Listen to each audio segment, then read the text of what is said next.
Hello everyone and welcome to a new video from your Overwatch. I'm Eddie the Chump and today we'll be talking about some of the terms we use to describe actions and situations in the game that most players should have a basic understanding of. Hopefully after watching this video, more people will understand better the terminology and its meaning. Flex pick. A flex pick is a change that a player can make when trying to solve a certain problem within a game. Flex players are people whose effective hero pool is wider than most and have additional game sense or knowledge. They therefore are capable of mid-round calling a swap to solve a particular problem. Flexing onto a Winston to remove a Genji that is carrying against you, for example. So in summary, a flex pick is a reactive pick that's designed to solve or address a challenge that your team is facing. We actually made an entire video discussing this and the link can be found here.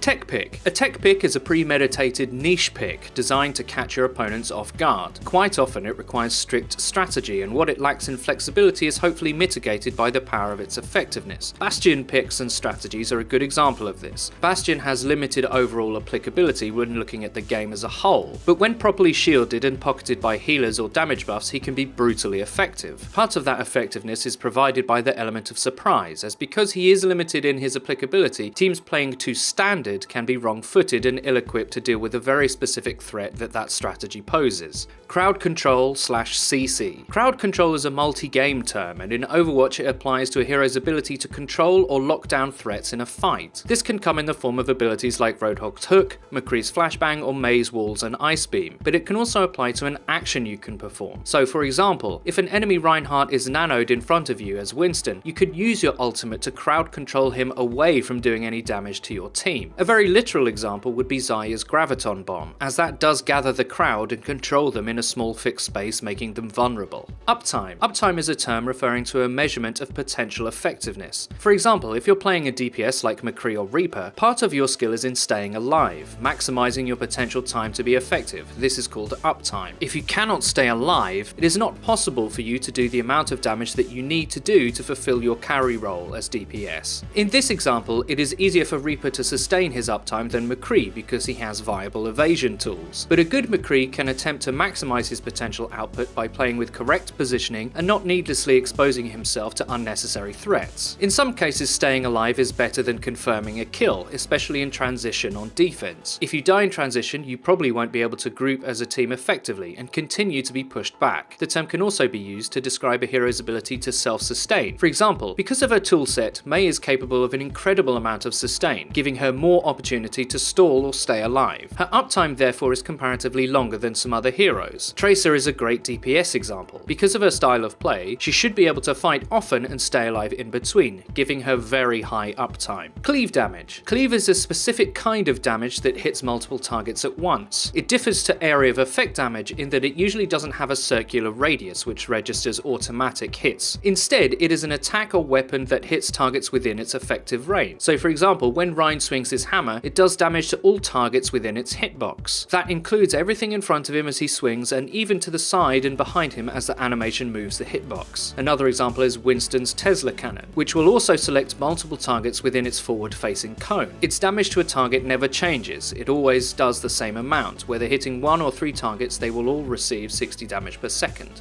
Lit, weak, one-shot. This collection of terms refers to a call that players make to their teammates designed to inform them of a target's low health, in the hope that this will direct focus fire towards them and finish them off. I personally use the term tapped or dinked when using McCree as well because of my and my teammates' experience with Counter-Strike. If I headshot a squishy with McCree, I will call this out, as the target will usually attempt to evade behind a wall or other obstruction, and I may not get another chance to hit them, but a teammate may have a better opportunity due to their positioning. It's a call that's designed to maximize offensive efficiency. Main and off roles. These terms refer to a hero's design and usually applies to tanks and healers. For example, Reinhardt is a main tank. His primary objective is to shield his teammates while attracting damage in their place. He is a main tank as his design facilitates that. D.Va can be considered an off tank because her kit has shielding but also some dive elements. So the term off tank refers to a hybrid of sorts, a hero with some characteristics of one role while also having some of another. In the healer category, Mercy is a main healer. That's her primary design. Keep people alive and resurrect them when they die. Zen is an off healer because his kit does have healing in its utility, but it isn't suitable in all situations. He's a true hybrid because he has much higher damage output potential than other supports, and is designed to do both DPS and heal, although not to the same effectiveness as a primary in either role.